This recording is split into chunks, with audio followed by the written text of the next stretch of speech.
पाहिजे आणि एकदम तातडीने. पण याला नाईलाज आहे. याला तुम्हाला काहीतरी पर्याय शोधणं, कारण मी एकटा एवढ्या मोठ्या प्रॉब्लेमवर सोल्युशन शोधू शकत नाही. जेवढं माझ्याकडनं होतं, तो मी शोधलं. याच्यामध्ये आता तुम्हाला तुमच्या पद्धतीने सोल्युशन म्हणजे येणाऱ्या 2 महिन्यापर्यंत, 4 महिन्यापर्यंत तुम्हाला तुमचं कसं तरी ॲडजस्ट करणं आहे. पैसा तर 100% येणार आहे. कारण न येण्यापेक्षा कधीतरी आलेला बरा हे माझ्या बुद्धीला पटतं. मी पण त्याच मताचा आहे. Something is better than nothing. म्हणजे जर तुम्हाला काहीच नाही भेट अडचणीत आलं तर तुम्हाला काही भेटणार नाही, मला काही भेटणार नाही. त्यापेक्षा असा जर मार्ग निघत असेल तर तो कदाचित योग्य आहे असं मला वाटतं आणि तो एकदम माझा प्रामाणिक मार्ग आहे. त्यामुळे तुम्हाला ही गोष्ट मी क्लिअर केली. आता दुसरी गोष्ट त्या तारखा आणि त्याच्यासाठी काय करावं लागेल, म्हणजे याच्यासाठी प्रोसेस काय असेल.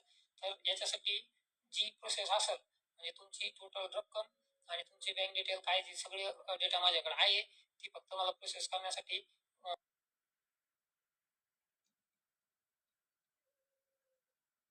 वेळ लागेल आणि ती प्रोसेस मी उद्यापासून चालू करणार आहे.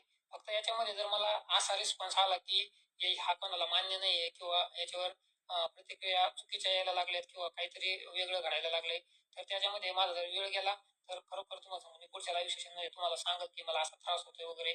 तुम्ही म्हणजे मी प्रयत्न तर आटोकाट करणार असं नाही. जर कोणी वाटलं, मी तुम्हाला रिक्वेस्ट करणार की बाबा असं करू नका, तसं करू नका, हे होतंय, तर मी तुम्हाला सगळ्यांसमोर लाईव्ह येऊन सांगणार आणि माझ्या कामाचं प्रोग्रेस कुठपर्यंत आली ती पण मी तुम्हाला सांगत. म्हणजे असं नाही की पैसा नाही किंवा द्यायचं नाही अशातला भाग नाहीये.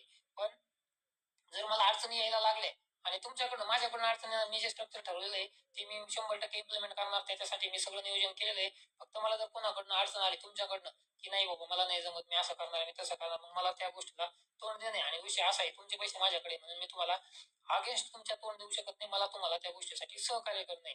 म्हणजे उद्या जर कोणी म्हटलं की मला पोलीस स्टेशनला जायचंय आणि तुमच्या विरोधात तक्रार द्यायची, तर मला त्याला फोन करणं, त्याला सगळं काही जे असेल माहिती तिथं पोलीस स्टेशनला देणं, मला तिथं स्वतः जाणं, तो गुन्हा नोंद करणं, मला तिथं आणि जर अटक झाली तर आतमध्ये पण बसणं. मी म्हणजे पळणाऱ्यातला नाही किंवा पळणार नाही. म्हणजे ह्या सगळ्या गोष्टीला सामोरं जाण्याची माझी तयारी आहे आणि त्या गोष्टीचा वेळ जाणार आहे. म्हणजे मी त्यानंतर तिथून आल्यानंतर आणि ती वेळ पूर्ण झाल्यानंतर मी पुढची कार्यवाही करेल आणि मगच त्या गोष्टी होऊ शकतील. किंवा काही इतर मार्ग असतील तर ते जर तुम्ही केले त्याच्यातही माझा वेळ जाणार आहे. त्यामुळे तुम्ही होता होईल थोडं सहकार्य करताल अशी अपेक्षा ठेवतो. आणि पेमेंटच्या तारखा मी तुम्हाला अजून परत एकदा सांगतो.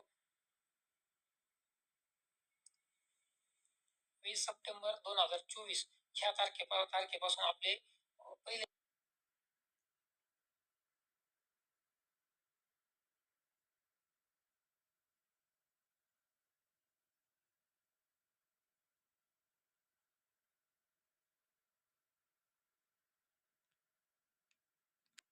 September 2024 ह्या तारखेपासून आपले पहिले पेमेंट चालू होते.